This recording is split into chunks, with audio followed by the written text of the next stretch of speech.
రాత్రి కాలమంది నిన్నటి దినమందు ఈరోజు దినమందు ఏర్పాటు చేయబడిన స్పీకర్ గారి గురించి కొన్ని మాటలు తెలియచేయడమైనది. కాబట్టి ఇప్పుడు నేరుగా పరిచయ వాక్కుల కంటే ముందు దేవుని వాక్యానికే ఈ సమయాన్ని అప్పచెప్తానని మనవి చేస్తూ ఉంటున్నా.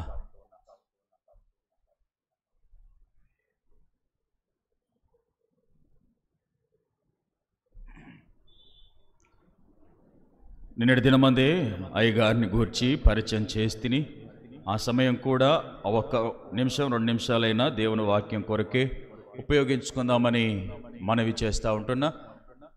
చిన్నపిల్లలైన వారు, చైర్ల మీద ఉన్నవారు, ఇక్కడ పురుషుల నుండి కానీ ఇక్కడ స్త్రీల నుండి కానీ మీ పిల్లలుంటే దయతో ముందుకు పంపవలసిందిగా మనవి చేస్తూ ఉంటున్నా. పెద్దలైన వారిని సీట్లో కూర్చోపెడదామని మీకు సేవకునిగా మనవి చేస్తూ ఉంటున్నా. మంచిది. ఈ సమయాన్ని చప్పట్లు కొడుతూ స్పీకర్ గారిని ముందుకు దేవుని వాక్య ధ్యానమునకై ఆహ్వానించుదామని మీకు మనవి చేస్తూ ఉంటున్నా. అయ్యగారు రెవరెండ్ డాక్టర్ ఏజే యేసు గారికి ప్రియమైన శిష్యుడని మనవి చేస్తూ ఉంటున్నా. ప్రభు అయిన యేసుక్రీస్తు వారి పరిశుద్ధ నామములో మరొకసారి సంఘం అంతటికి కూడా నూతన సంవత్సరపు శుభాకాంక్షలతో దేవుని వాక్య ధ్యానము ప్రారంభించుకుందాం. నూతన నిబంధనలో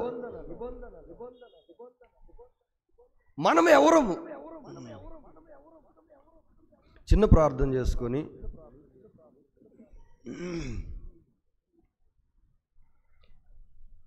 దేవుని వాక్యం ధ్యానం చేసుకుందాం. వాక్యమైన తండ్రి, నీ వాక్యము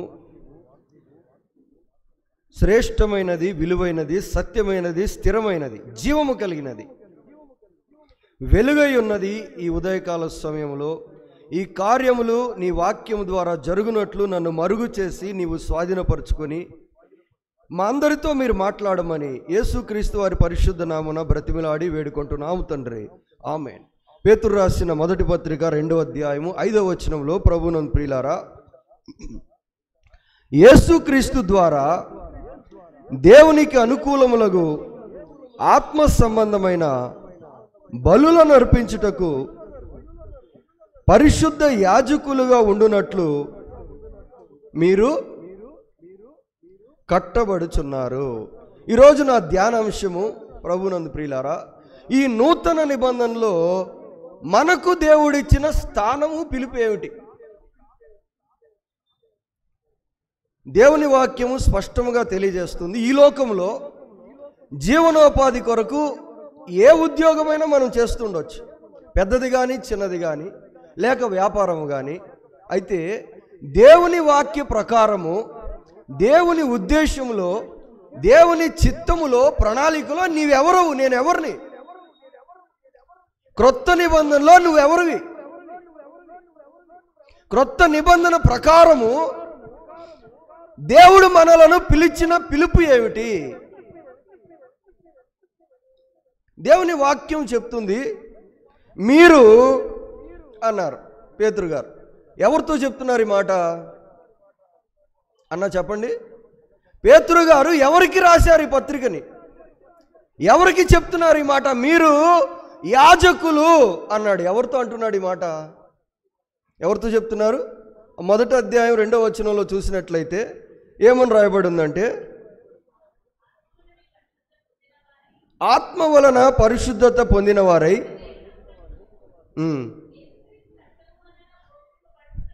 యేసుక్రీస్తు రక్తము వలన ప్రోక్షింపబడుటకును ఏర్పరచబడిన వారికి వ్రాయబడిన పత్రిక. యేసుక్రీస్తు రక్తము ద్వారా ఎవరైతే ప్రోక్షింపబడ్డారో వారందరికీ దేవుడిచ్చిన ఉద్యోగం ఏమిటంటే, దేవుడిచ్చిన స్థానం ఏమిటంటే, మీరెవరు? యాజకులు. ఎవరు చెప్తున్నారు ఈ మాట? దేవాది దేవుడు చెప్తున్నాడు. ప్రభునందు ప్రియులారా, ఈ నూతన నిబంధనలో మన స్థానము మనం జ్ఞాపకం చేసుకోవాలి. మన ఆఫీస్ ఏమిటో మనం గ్రహించాలి. నువ్వెవరివి? దేవుడు చెప్తున్న మాట, నీవు పరిశుద్ధుడవైన యాజకుడవు, యాజకురాలవు. Praise the lord. దేవునికి మహిమ కలుగును గాక. చూడండి, పేతురు రాసిన మొదటి పత్రిక 2వ అధ్యాయం 9వ వచనంలో కూడా ఇదే మాట ఉంది. 2:9 అయితే చీకటిలో నుండి ఆశ్చర్యకరమైన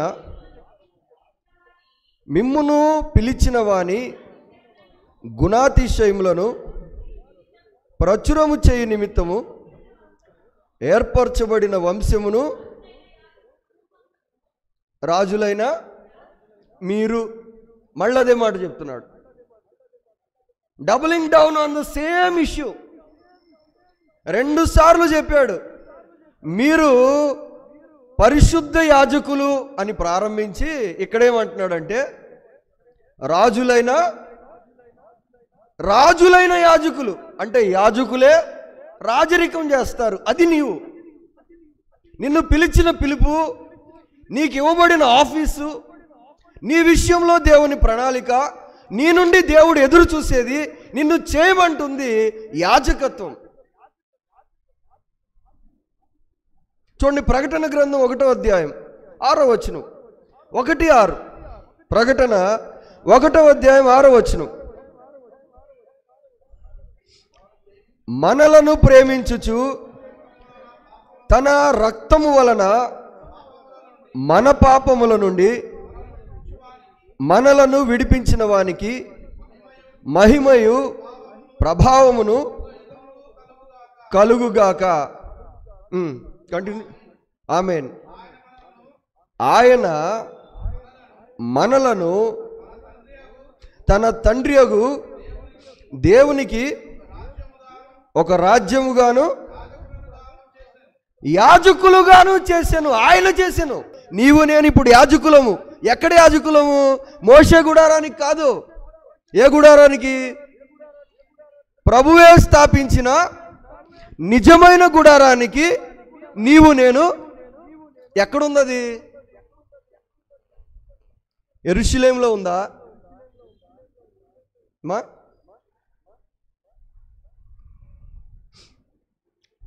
9వ అధ్యాయం చూడండి. హెబ్రీ పత్రిక 9వ అధ్యాయము 23-24 వచనాలు.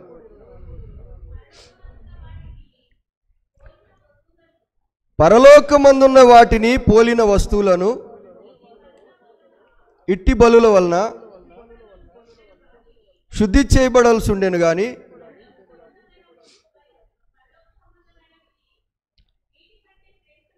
ఏ లోక సంబంధమైనవి? పరలోక సంబంధమైనవి వీటికంటే శ్రేష్టమైన బలుల వలన శుద్ధి చేయబడవలసి ఉండెను. అందువలన నిజమైన పరిశుద్ధ స్థలమును పోలి హస్తకృత్యమైన పరిశుద్ధ స్థలములలో క్రీస్తు ప్రవేశించలేదు. కానీ మన కొరకు దేవుని సముఖమందు కనబడుటకు ఎక్కడికి ప్రవేశించెను?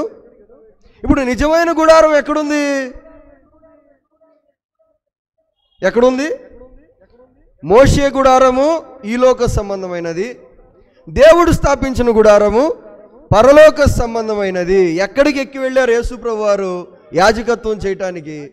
ప్రభునందు ప్రియులారా, అందుకనే యోహాను సువార్తలో మనం చూసినట్లయితే 20వ అధ్యాయం 7వ వచనం. అమ్మ జాగ్రత్తగా వినండి, నేను చెప్తున్న మాటలు అర్థం కాకపోయినా గుర్తుపెట్టుకోండి. యోహాను సువార్త 20వ అధ్యాయము 7వ వచనం చదువుకుందాం. 27.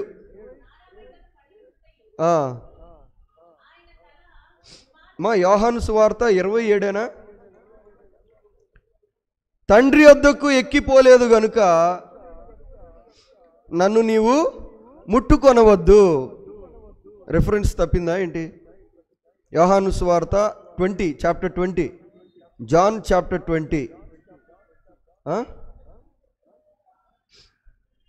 17, 7 కాదు 17, క్షమించండి. యేసు ఆమెతో, నేను ఇంకను తండ్రి వద్దకు ఎక్కిపోలేదు కనుక నన్ను ముట్టుకొనవద్దు. యేసుక్రీస్తు వారి దగ్గరకు మరియ వెళ్ళినప్పుడు యేసు ప్రభు వారు పునరుద్ధానుడై ఆమె కనబడి ఆమెతో చెప్పిన మాట ఏమిటంటే, తండ్రి దగ్గరకు నేను ఎక్కిపోలేదు కనుక నన్ను ముట్టుకోవద్దు. ముట్టుకుంటే ఏమవుతుంది? ఇంకా నేను తండ్రి దగ్గరికి ఎక్కి వెళ్ళలేదు కాబట్టి నీవు నన్ను ముట్టుకోవద్దు. ఎందుకు ముట్టుకోకూడదు? నీవు గనుక నన్ను ముట్టుకుంటే నేను అక్కడికి వెళ్ళి చేయవలసిన పరిచర్యను చేయలేను. డే ఆఫ్ అటోన్మెంట్లో అహరోను క్రమం ప్రకారము లేక క్రమం ప్రకారము యాజక ధర్మం చేసేవాళ్ళు ఒక్కళ్ళే ఉండాలి ఆలయంలో, ఇంకెవరు కూడా ఉండకూడదు. బలిపీఠం మీద బలి అర్పించిన తర్వాత పరిశుద్ధ స్థలానికి వెళ్ళి ఆ రక్త ప్రోక్షణ చేసేదాకా ఎవరు ఉండకూడదు, ఎవరు ముట్టుకోవద్దు. యేసయ్య అంటున్నారు, నేను ఎక్కి వెళ్ళలేదు అంటే ఇప్పుడు ఎక్కడికి వెళ్ళాలి? ఆయన పరిచర్య ధర్మం చేయటానికి యేసు ప్రభువు వారు ఎక్కడికి వెళ్ళాలి? పరలోకానికి వెళ్ళాలి. ఎందుకు? అక్కడ ఉంది గుడారం. ఏ గుడారము? నీవు సేవ చేయవలసిన గుడారం, నీవు యాజకత్వం చేస్తున్న గుడారము పరలోక సంబంధమైనది. ఇప్పుడు నీ గుడారము, నీ బలిపీఠము, నీ యాజకత్వము దేంతో లింక్ అయిపోయి ఉంది? అర్థమవుతుందా? ఇది అశాశ్వతమైనది, ఇది శాశ్వతమైనది, ఇది లోక సంబంధమైనది, ఇది పరిపూర్ణమైనది, ఇది ఛాయారూపకమైనది, ఇది నిజమైనది, ఇది మనుషుడు స్థాపించింది, ఇది దేవుడు స్థాపించింది. మెల్కీసెదెకు క్రమంలో యాజక ధర్మము ఇలా జరుగుతుంది. నీవు నేను ఆ యాజక ధర్మానికి చెందిన వాళ్ళం ప్రభునందు ప్రియులారా. ఇది దేవుని వాక్యం చెప్తుంది. నీవు యాజకుడువు, నీవు యాజకురాలవు. ఏం చేయాలి? క్రైస్తవ జీవితంలో ఎలా గడపాలి? క్రైస్తవ భక్తి జీవిత క్రమం ఏమిటి? యాజకత్వం. ఇది నా మాట కాదు, 4 సార్లు చదివాం. మీరు పరిశుద్ధ జనమును, దేవుని సొత్తైన ప్రజలను, రాజులైన మేమేం యాజకత్వం చేయలేదు ఇప్పుడు దాకా.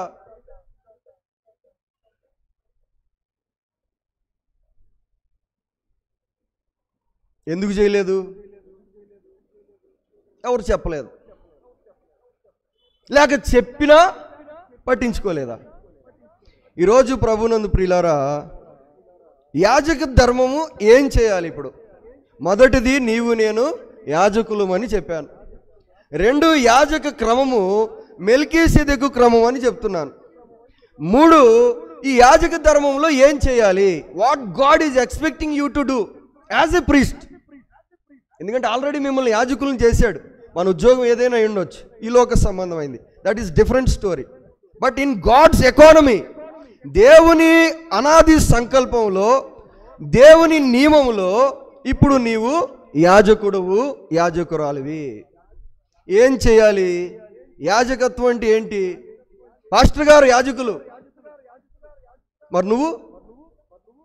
నేను సంఘ పెద్దని, నేను క్లాస్ టీచర్ని, నేను యూత్ని, లేక నేను విశ్వాసిని, లేక నేను రిటైర్డ్ మాస్టర్ని కాదు కాదు కాదు. అది ఈ లోక సంబంధమైనవి చెప్తున్నారు మీరు. But in reality, in God's plan and God's economy, you are a priest. అందుకే దేవుడు పిలిచాడు, అందుకే రక్తంలో కడిగాడు, అందుకే దేవుడు మనలను ప్రేమించాడు, ఏర్పరచుకున్నాడు. మాట్లాడుతున్నాడు ఈరోజు, నీవు యాజకత్వం చేయాలి అంటే ఏం చేయాలి?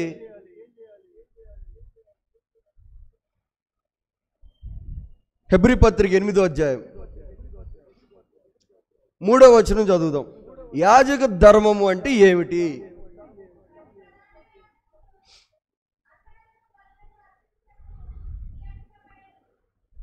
యాజక ధర్మము అంటే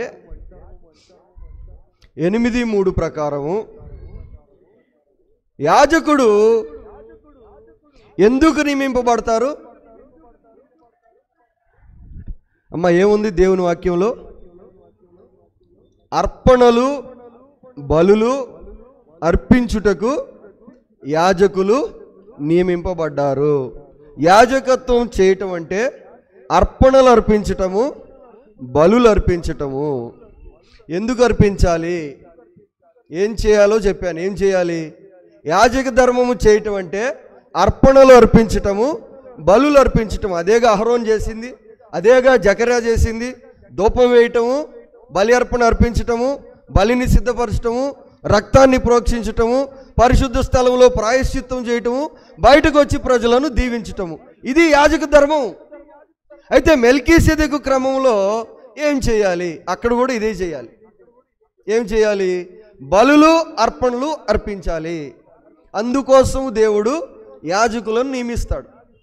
ఏ క్రమమైనా కానీ బలులు అర్పణలు అర్పిస్తే ఏమవుతుంది? హెబ్రీ పత్రిక 5వ అధ్యాయం 1వ వచనం, 5:1 చూడండి. యాజకుడు మనుషుల్లో నుండి ఏర్పరచబడిన వాడై పాపముల కొరకు అర్పణలను బలులను అర్పించుటకు దేవుని విషయమైన కార్యములను జరిగించుటకై నియమింపబడును. యాజకుడిని దేవుడు ఎందుకు నియమిస్తారంటే, ఒకటి పాప విషయమై పరిహారం చేయటానికి, రెండు దేవుని కార్యము చేయటానికి దేవుడు యాజకుడిని నియమిస్తాడని వాక్యం చెప్తుంది. యాజక ధర్మం అంటే ఇది. బలులు అర్పణలు అర్పించాలి. ఎందుకంటే మీరేం చేయాలో చెప్తున్నాను నేను. అహరోను క్రమంలో కాదు కానీ మెల్కీసెదెకు క్రమంలో యాజకులైన మీరు దేవునికి బలులు అర్పణలు అర్పించాలి. అంటే ఏం అర్పించాలి? అహరోను క్రమంలో 5 జంతువులను అర్పించేవాళ్ళు బలులుగా అర్పణలుగా. ఏమిటవి? కోడెనైనను, మేకనైనను, గొర్రెనైనను, గువ్వనైనను, పావురమునైనను, ఈ 5 అర్పించాలి. మరి మెల్కీసెదెకు క్రమంలో ఇది చేయాలి ఇప్పుడు? లేదు. మెల్కీసెదెకు క్రమంలో అర్పించవలసిన అర్పణ బలి ఏమంటే, మన ప్రధాన యాజకుడు చేసినది మనకి హెబ్రీ పత్రిక 5:7లో కనబడుతుంది. హెబ్రీ పత్రిక 5వ అధ్యాయం 7వ వచనం. శరీరధారి అయి ఉన్న దినములలో మహారోదనముతోనూ కన్నీళ్లతోనూ తనను పరలోకం నుండి రక్షింపగలవానికి ప్రార్థనలను యాచనలను సమర్పించి. ఏం సమర్పించారు యేసుప్రభువారు? యేసుప్రభువారు ఇచ్చిన అర్పణలు ఏమిటి? మెల్కీసెదెకును పోలి మెల్కీసెదెకు క్రమంలో ప్రధాన యాజకత్వం చేసిన యేసుక్రీస్తు వారు దేవునికి ఇచ్చిన అర్పణ ఏమిటి? ఎందుకంటే అది నువ్వు ఇవ్వాలి. ఆయన ఏమిచ్చారు? ఇది ఇచ్చారు. ఏమిచ్చారు? చదివాము. మహారోదనము అర్పించారంట. ఏమర్పించాడు? కోడెనైనను మేకనైనను కాదు, సమర్పించారు. ఏమి సమర్పించారు? కన్నీళ్లు సమర్పించారు, ప్రార్థన సమర్పించారు, యాచన సమర్పించారు. తర్వాత ఏముందంటే, భయభక్తులు కలిగి ఉన్నందున ఆయన ఇవి మనం ఇవ్వాల్సిన అర్పణలు, ఇవి మనం చేయవలసిన యాజకత్వపు బలులు. కనుక ఆయన అంగీకరింపబడెను. హెబ్రీ పత్రిక 10వ అధ్యాయం 7వ వచనం చూద్దాం. 17. మెల్కీసెదెకు క్రమంలో ఇవ్వబడిన అర్పణలు ఏమిటి? 17. అప్పుడు నేను చుట్టలో నన్ను గూర్చి వ్రాయబడిన ప్రకారము, దేవా నీ చిత్తము నెరవేర్చుటకు నేను వచ్చి ఉన్నాను అంటిని. లూకాసు సువార్త 22:42 చూడండి. 22వ అధ్యాయము 42వ వచనం. ప్రభునందు ప్రియులారా, లూకాసు సువార్త 22వ అధ్యాయం 42వ వచనం. మెల్కీసెదెకు క్రమంలో ఇవ్వవలసిన ఇంకొక అర్పణ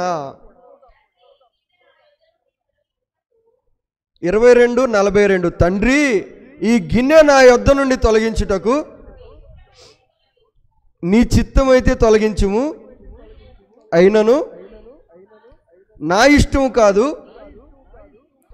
నీ చిత్తమే సిద్ధించునుగా కానీ ప్రార్థించాను. ఇప్పుడు యేసు ప్రభువారు ఏం అర్పించారు తండ్రికి? ఏమర్పించారు?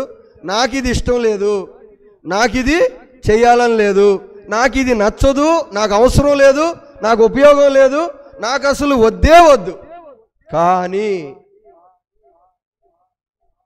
నా చిత్తము కాదు, నా చిత్తాన్ని ఏం చేస్తున్నాను? నీకు అర్పిస్తున్నాను. హల్లెలూయా. ఏం అర్పించారు? ప్రార్థనలు అర్పించారు, యాచనలు అర్పించారు, మహారోదనం అర్పించారు, కన్నీళ్ళు అర్పించారు. ఇక్కడికి వస్తే తన యొక్క చిత్తమునిచ్చాడు. హల్లెలూయా. ఏమి ఇవ్వాలి యాజకుడు? అర్పణ. ఏం అర్పణ? చిత్తం ఇవ్వటం అర్పణ. నా చిత్తము కాదు, నా ఇష్టం కాదు, నీ చిత్తమే సిద్ధించునుగాక. 7:27 చూడండి, హెబ్రీ పత్రిక 7వ అధ్యాయము 27వ వచనం. ఇవి మన నుండి దేవుడు ఎదురు చూస్తున్న అర్పణలు, మనము చేయవలసిన యాజక ధర్మము, క్రమము. 7:27 హెబ్రీ పత్రిక.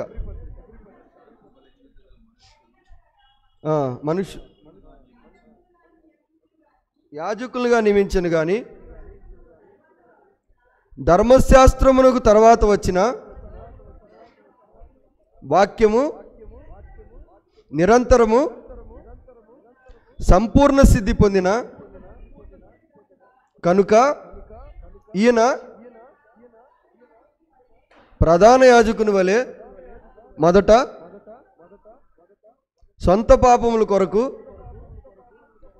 ప్రజల పాపము కొరకు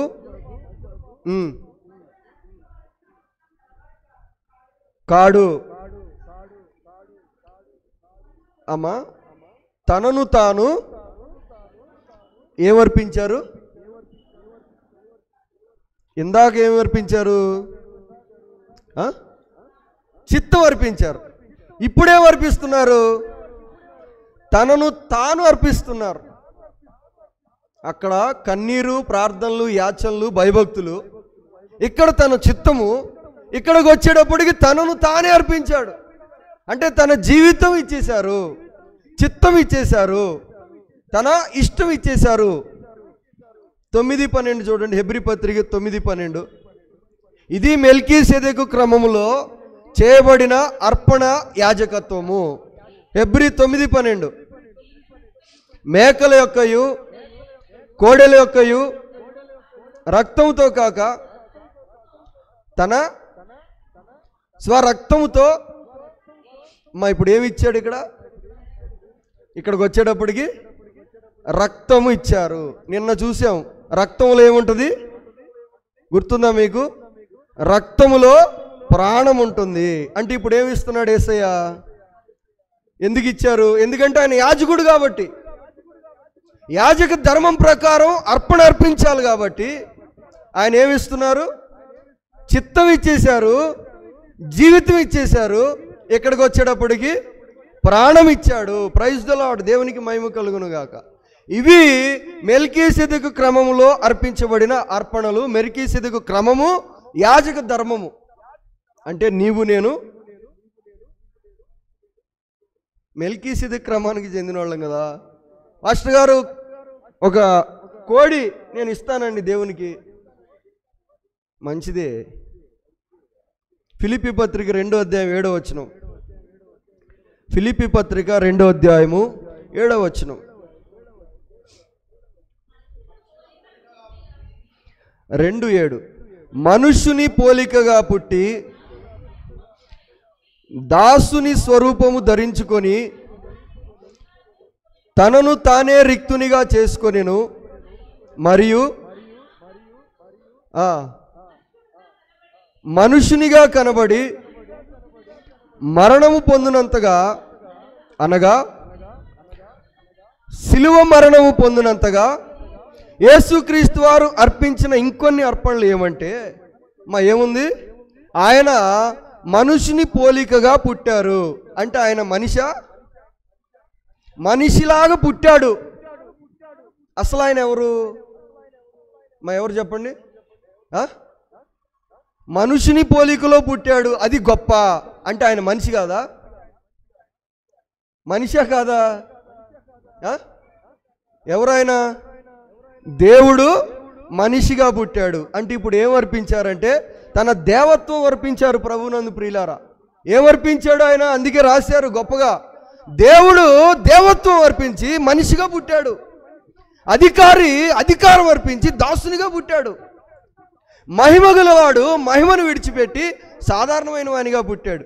దేవత్వం అర్పణ, మహిమ అర్పణ, అధికారం అర్పణ, ఆధిక్యత అర్పణ, ప్రీఎమినెంట్, వన్ అండ్ ఓన్లీ.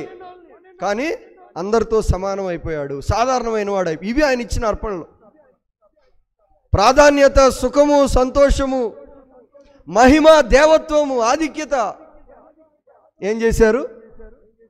దేవునికి అర్పించారు. ఎందుకంటే ఆయన ప్రధాన యాజకుడు, మెల్కీసెదెకు క్రమంలో యాజకత్వం చేయటానికి వచ్చినవాడు. ఎందుకు ఇవన్నీ చెప్తున్నామండి?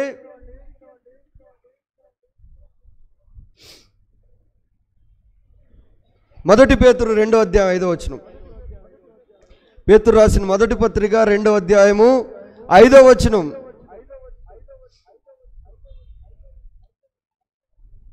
ఎందుకు చెప్తున్నానంటే యేసుక్రీస్తు ద్వారా దేవునికి అనుకూలములగు ఆత్మ సంబంధమైన బలులర్పించుటకు పరిశుద్ధ యాజకులుగా ఉండునట్లు మీరును నీవును నువ్వే యేసుక్రీస్తు ద్వారా దేవునికి అనుకూలమైన ఆత్మ సంబంధమైన బలులర్పించుటకు నువ్వే ఏర్పరచబడ్డావు, పిలువబడ్డావు, ప్రత్యేకించబడ్డావు, కడగబడ్డావు, ప్రేమింపబడ్డావు, ఆదరింపబడ్డావు. అందుకని నేను ఈ విషయం మీకు జ్ఞాపకం చేస్తున్నాను.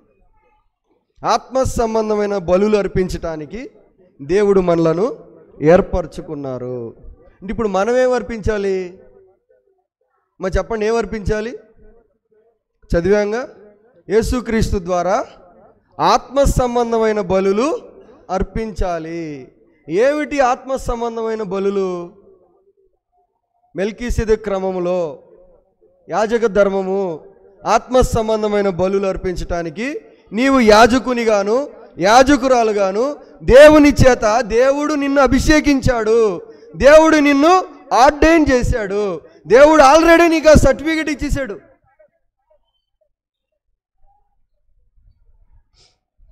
హెబ్రీ పత్రిక 13:15-16 చదవండి.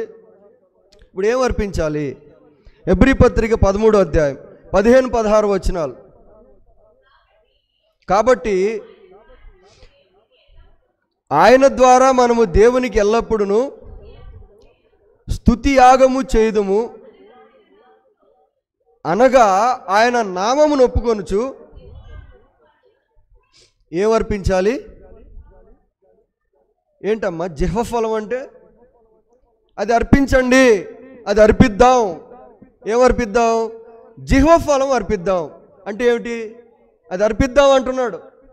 పరిశుద్ధాత్మ ద్వారా ప్రేరేపించబడిన అపోస్తలుడు సంఘానికి బోధ చేస్తూ దేవుని యొక్క ఆలోచన చెప్తూ ఇది అర్పిద్దాం అన్నాడు. ఏమిటి జిహ్వఫలం అంటే?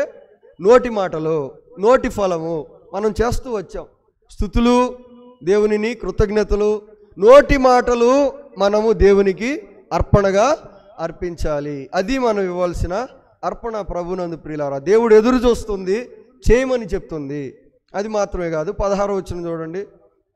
అంటే మేలు చేయటము, మంచి చేయటము, సహాయం చేయటం. నేను ఎందుకు చేయాలి? నా పాలే నాకు బోల్డెన్ ఉన్నాయి.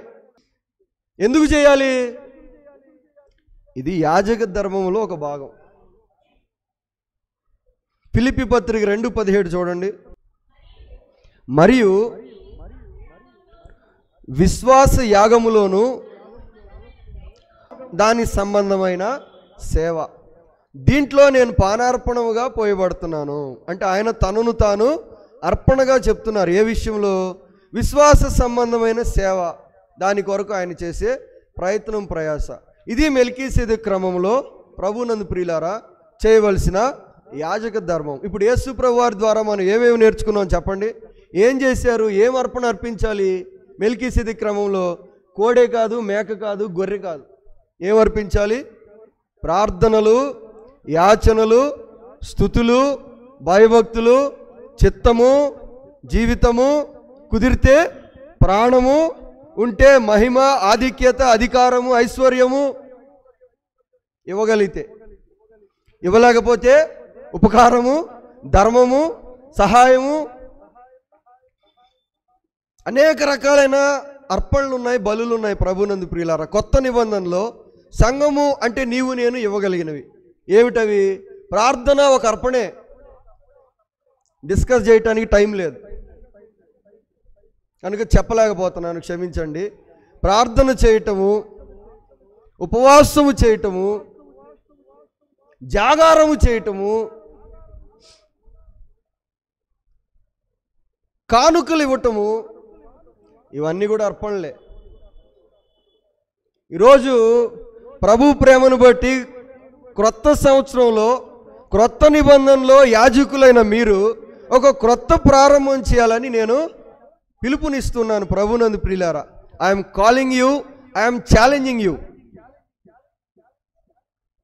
ఏంటి? ఏమంటే దేవుని వల్ల నిజమైన సంతోషం మనము అనుభవించాలి అంటే ప్రభునందు ప్రియులారా, దేవుని వల్ల మనకు తృప్తి కలగాలి అంటే మనమున్న ఈ జీవితం చాలాసార్లు తృప్తిని కలిగించకపోవచ్చు. నీ జీవితము నీకు గర్వకారణంగా ఉండాలి అంటే ప్రభునందు ప్రియులారా, నీవు యాజక ధర్మం చేస్తే, చెప్తాను నేను, చేయకపోతే ఏమవుతుందో కూడా చెప్తాను. యాజక ధర్మాలు ఇవన్నీ కూడా భాగం ప్రభునందు ప్రియులారా. ఏమైనా అర్పించవచ్చు దేవునికి. ఈరోజు మీరు కొందరు వస్త్రాన్ని అర్పిస్తారు, వస్త్ర ప్రతిష్ఠ ఉంటుంది, బట్టలు ఇచ్చేస్తారు దేవుని కోసం. అంటే డెకోరం మెయింటైన్ చేయటం కాదు కానీ ఫ్యాషన్ మెయింటైన్ చేయరు అన్నమాట. దాన్ని పక్కన పెట్టేశారు. అనేకమైన అర్పణలు మనము ఈరోజు దేవునికి ఇవ్వచ్చు ప్రభునందు ప్రియులారా. కానుకలు కూడా అర్పణే. ఇంకో మాట కూడా చెప్పాలనుకున్నాను నేను. అసలు కొత్త నిబంధనలో దేవుని భాగం ఎంత? కానుకలు. చాలామంది సేవకులు ఈ విషయాన్ని టచ్ చేయరు కనుక నేను టచ్ చేస్తాను. ఎందుకంటే నేను బయట ఉండు కదా, నేను చెప్పొచ్చు ఫ్రీగా.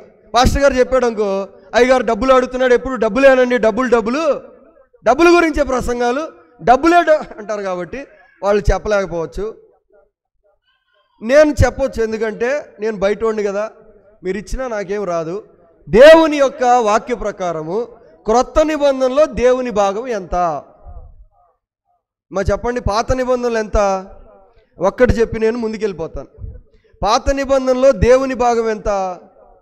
ధర్మశాస్త్రం ప్రకారం ఎంత? అమ్మా చెప్పండి. 10వ భాగము లేక 10వ భాగము, అది పాత నిబంధనలో భాగము. కొత్త నిబంధనలో శక్తి కొలది. నీ యాజక ధర్మపు స్థాయి నీవు ఏ విషయాలను ప్రభావితం చేస్తుందో డిసైడ్ చేస్తుంది ప్రభునందు ప్రియులారా. ఇప్పుడు మీరు సరిగా యాజకత్వం చేయకపోతే మీ పిల్లల జీవితాలను మీరు రక్షించుకోలేరు. అసలు నీ కుటుంబంలో సమాధానమే నువ్వు పెట్టుకోలేవు. ఈయన మారట్లేదు, ఈయన రావట్లేదు, వాడేం అలాగైపోయాడు, నాకేం ఇలాగైపోయింది. ఏం చేయాలి? పాస్టర్ గారు ప్రార్థన చేయండి, ఉపవాసం ఉండండి. మాస్టర్ గారు చేస్తారు, మేము చేస్తాం. అయితే ప్రాబ్లం ఏంటంటే మోషే చేతులు కాసేపు అయ్యాక ఏమైపోయినాయి? కాసేపు చెయ్యెత్తాడు మోషే, ఇలాగా సిలువ ఆకారంలో చెయ్యెత్తాడు. కాసేపు అయ్యాక మోషే చేతులు తెలుసుగా కొండ మీద అహరోను హూరు మోషే కొండెక్కినప్పుడు మోషే చెయ్యెత్తినప్పుడు ఇజ్రాయేలీలు గెలిచారు. కాసేపు అయ్యాక మోషే చెయ్యి ఏమైపోయింది? కాసేపు అయ్యాక మోషే చెయ్యి పడిపోయింది. అంటే మా చేతులు కొంచెం టైం అయ్యాక ఏమైపోతుంది? అందరినీ మేము మోయలేము. కాసేపు మోయగలం, కొంచెం సేపు అయ్యాక ఏమైపోద్ది? అహరోను హూర్లు మాకు సాయం చేయాలి. వాళ్ళు వచ్చి చెయ్యెత్తితే అర్థమైందా? మనము యాజక ధర్మం సరిగా చేయకపోతే చాలా విషయాలు మనము స్వతంత్రించుకోలేము ప్రభునందు ప్రియులారా. మోషే కరెక్ట్గా చేశాడు కాబట్టి ఎన్ఏఎంబ్రేను ఓడించగలిగాడు, ఇజ్రాయెల్ని విడిపించగలిగాడు. ఈరోజు మనం ఈ నూతన సంవత్సరం చేసుకోవటానికి ఆ రోజు వారు చేసిన యాజకత్వమే కారణం ప్రభునందు ప్రియులారా. వాళ్ళు కరెక్ట్గా చేశారు కాబట్టి. 2 ప్యారలల్గా రన్ అయినాయి బైబిల్లో, చెప్పడానికి టైం లేదు. అహరోను క్రమము రన్ అవుతున్న టైంలోనే మెల్కీసెదెకు క్రమంలో కూడా రన్ అయింది. మోషే మెల్కీసెదెకు క్రమము, అహరోను క్రమము, ఏలియా మెల్కీసెదెకు క్రమము, ఆ టైంలో ఇంకోటి అహరోను క్రమం, దావీదు మెల్కీసెదెకు క్రమం, అహరోను క్రమం కాదు. ఇది హైయెస్ట్ ఆఫీస్. అందుకనే దేవాలయంలో కూడా వెళ్ళాడు, ఆయనే దీవిచ్చాడు, ఏఫోదు కూడా ధరించుకున్నాడు, రొట్టెలు కూడా తిన్నాడు. ఏం కాలా? ఎందుకు కాలా? మెల్కీసెదెకు క్రమం ఆయన. టైం లేదు నాకు చెప్పడానికి. ఈరోజు నేను చెప్పాలనుకున్న ఆలోచన ప్రభునందు ప్రియులారా, నీవు దేవుని యాజకత్వం చేయటానికి దేవుని చేత ప్రత్యేకించబడ్డారు, పిలువబడ్డారు, కడగబడ్డారు, బలపరచబడ్డారు.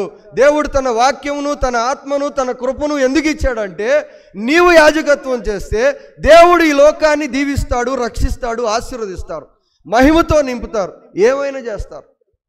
చేయకపోతే అదేగా.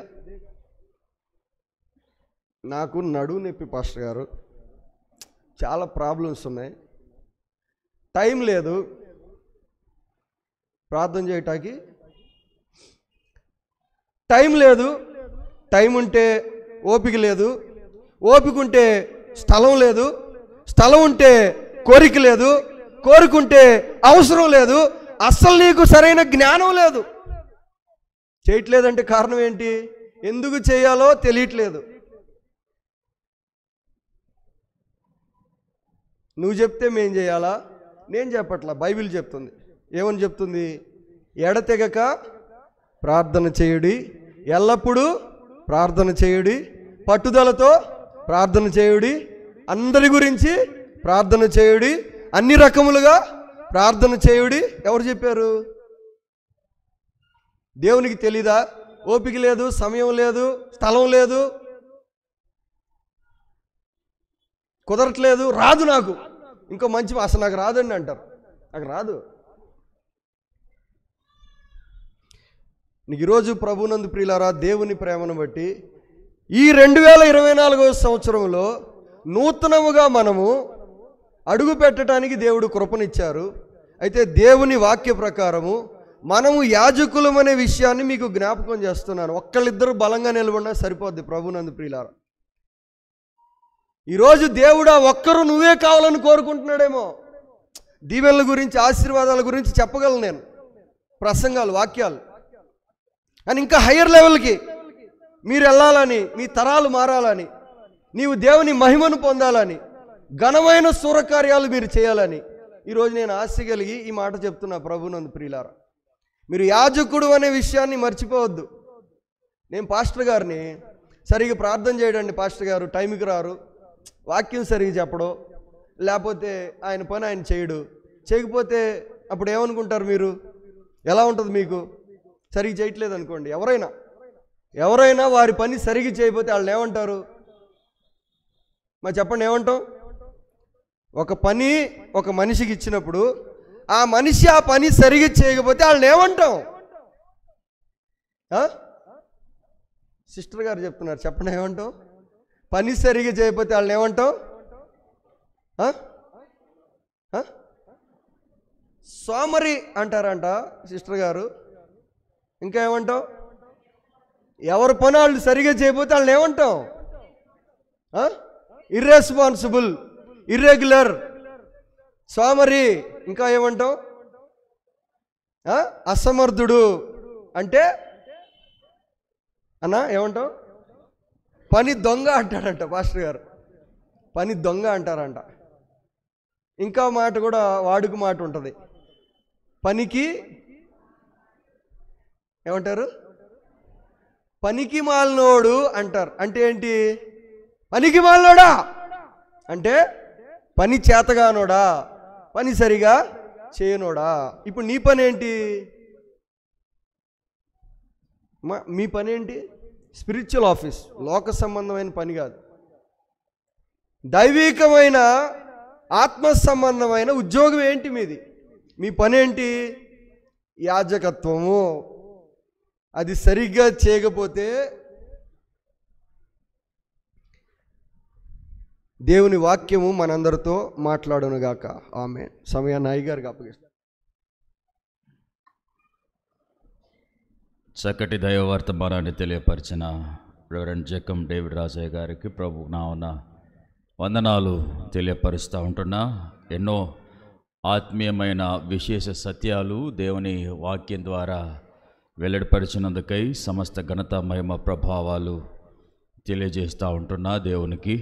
కాబట్టి కూడిన మనమందరం యాజక ధర్మంలో మెల్కిసెదె క్రమంలో ఏమేమి అర్పించాలో, ఏం చేస్తే మనకు ఆశీర్వాదాలు వస్తాయో, ఏ విధంగా ఉంటే మనం దేవుని చేత దీవింపబడతామో చక్కటి మాటలు అయ్యగారి ద్వారా విన్నాం.